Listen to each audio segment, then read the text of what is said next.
imprisonment.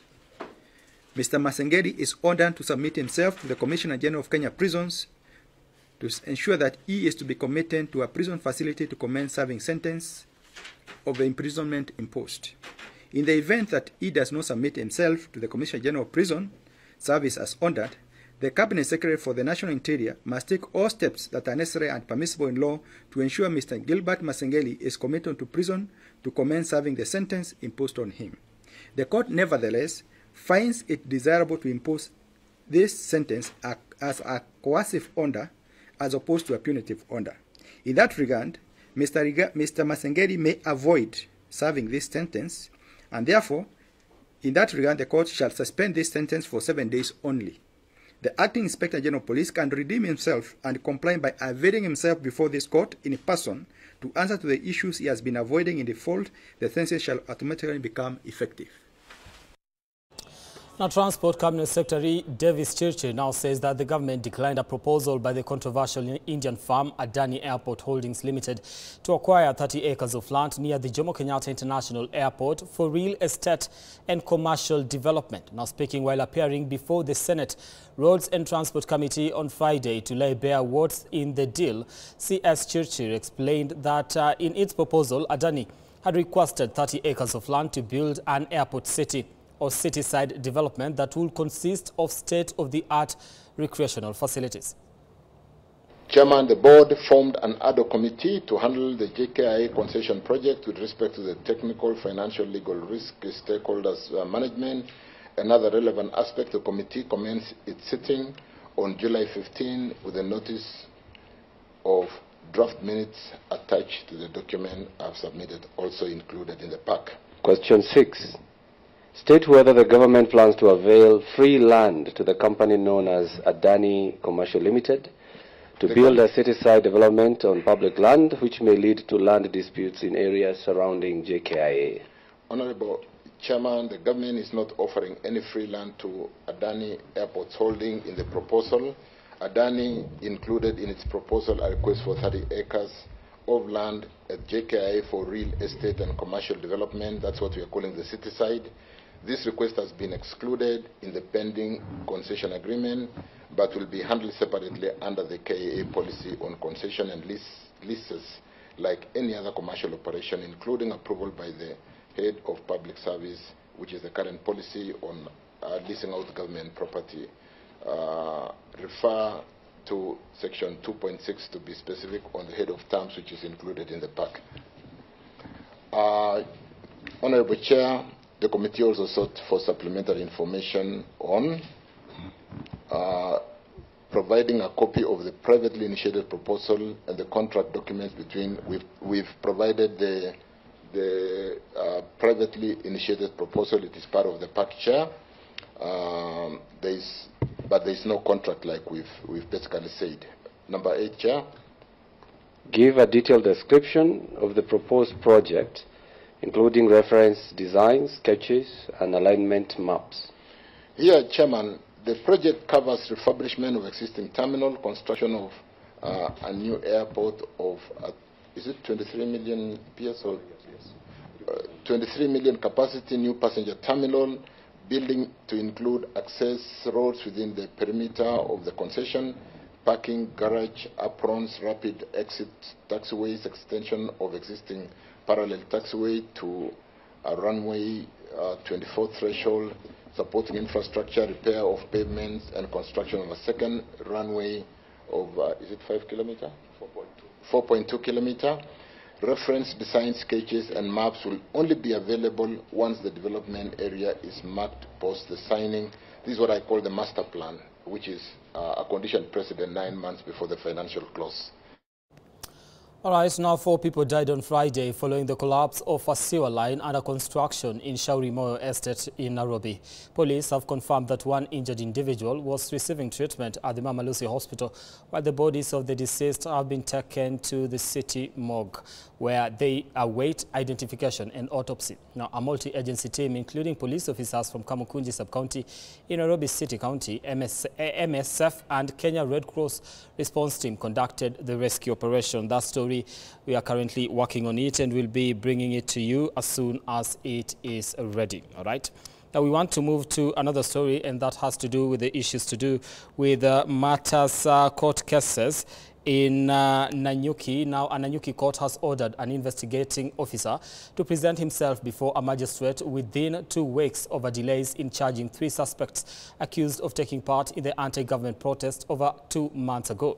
Now, resident magistrate Immaculate Deche, while issuing the summons against Corporal Mutembei, noted that the suspects have made several appearances in court but are yet to be formally charged with any offense since their arrest following the June 25th Gen Z protest calling for rejection of the Finance Bill 2024. Now, the trio have appeared in court 7 times and are yet to take plea, as the prosecution has been asking to be given more time to complete the investigation that will determine the charges to be preferred against them.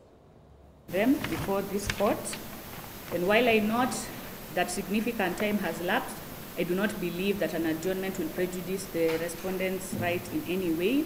I will therefore grant the prosecution 14 more days and hereby issue summons to the investigating officer, Corporal Mutembei, to attend court and give an update on the status of investigation. We are just young wenye tunajitafutia ku make ends meet.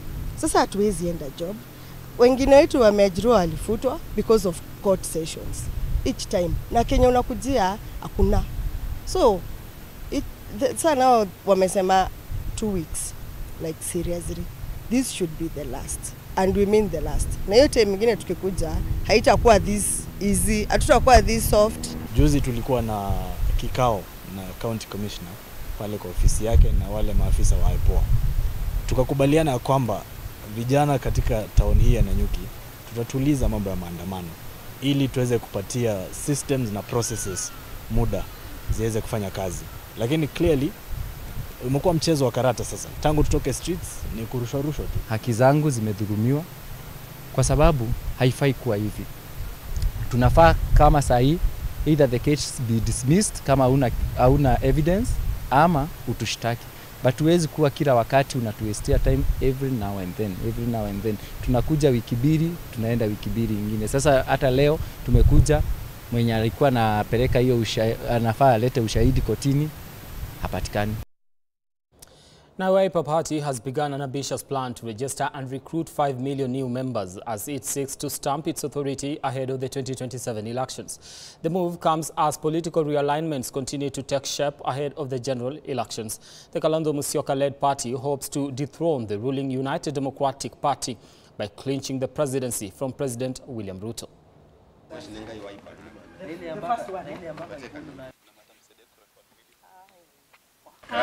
Kazi bila wizi. Wiper. Kazi bila wizi. We are just starting, and this is the face that is going to spearhead the whole campaign countrywide to make sure that our Gen Zs out there will not say that they don't have a party. We are going to convince them that this is the only party that resonates with the Kenyans. And I'm very sure even you also know that our party leader is the only party leader who is resonating with the Kenyans, and we are ready to make sure that the Gen Zs out there, millennials, are going to come on board. As the new chair, I'm looking forward to recruit other Gen Z.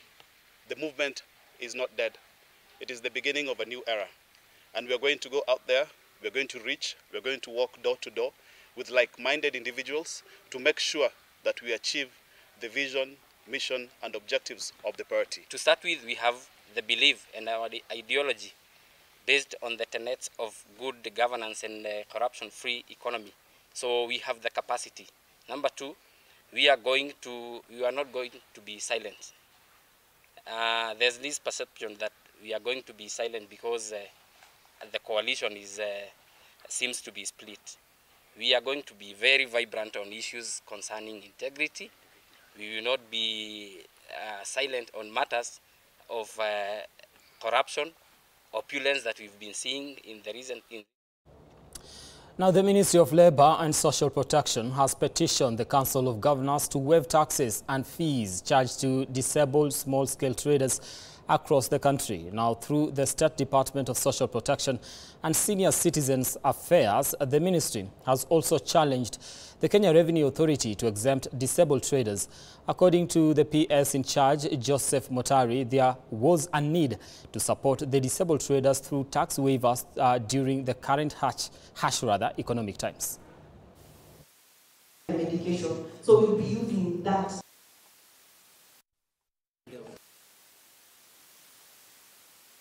I am only appealing to the governors or the Council of Governors to make it official that kindly people living with disabilities who do small-scale businesses, let them do these businesses free of charge.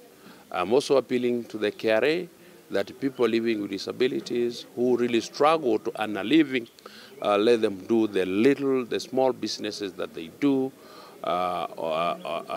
with an exemption.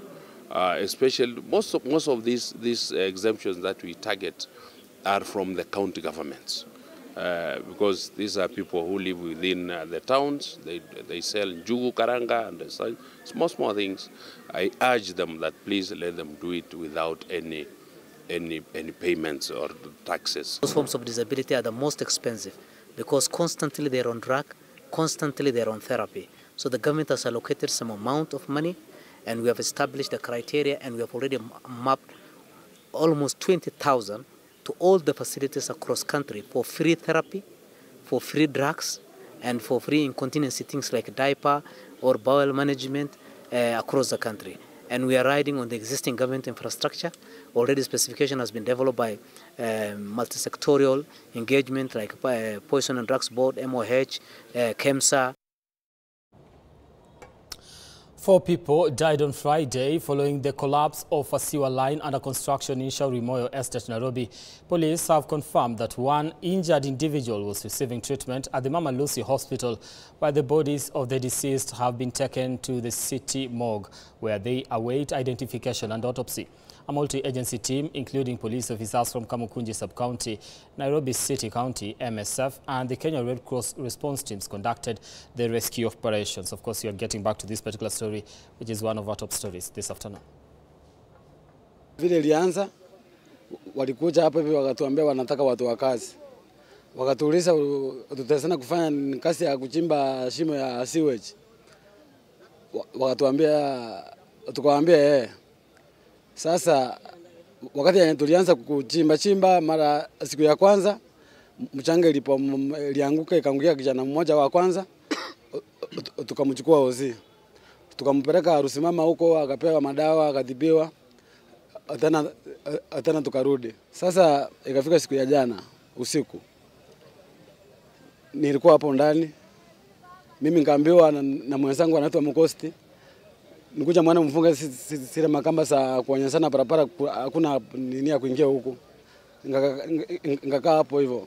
Kuangalia kana watu wanakimbia kukuja kwa hiyo shimo.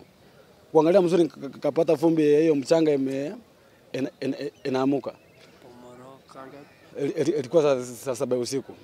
Sasa wakati nilikimbia kutoka hapo hivyo ngapata wenye nilikuwa nimeacha ndani watatu. Ndio nimeona shingo kuanzia hapa hivi wa kwanza na wa pili hapa hivi ndio mchanga imefika na watatu mchanga imempika hapa, lakini ameanguka huko. Kuangalia wengine mali walikuwa wako na watu 4 au sikuwa hata mtu mmoja. Ndio sasa tukasema wenyewe hapa waseko kuna waseko wamekufa hapa chini. Sasa kitu yenye sisi tunaomba serikali tusaidie hiyo tingatinga kuje chimbwe ndio watu wahakikisha hakuna mtu wa confirm ama kuna mtu ama hakuna. Sasa venye walianza kuchimba hiyo shimo, siku ya kwanza iliporomoka mchana hapo side moja, ikafunika kijana mwingine, akafunikwa mpaka hapa. Tukatoa hiyo kijana hapo kwa hiyo shimo. Huyu ndiye alikuwa nyuma yangu, nikambeba na pikipiki yangu mpaka pale kwa Hamisi. Siku ya pili wakichimba ile lami, hapo lami walishindwa juu walikuwa wanachimba inaporomoka. Sasa hao watu walikuwa wanajua hapo inaporomoka. Shida ni walichimba kutoka hapa mpaka huko. Walichimba kutoka hapa mpaka huko, hauko wanaeka hizo mavitu zao. Hizi makalabata hauko wanaeka. Juu wangechimba kidogo waeke wafunike, ingekuwa at least safe. Lakini hao walichimba mtaro refu na hiyo mchanga inaporomoka. So hao watu waliona hiyo danger lakini wakuchukua serious. All right, time to take a break here on Newscut. We'll be back in a few with more stories.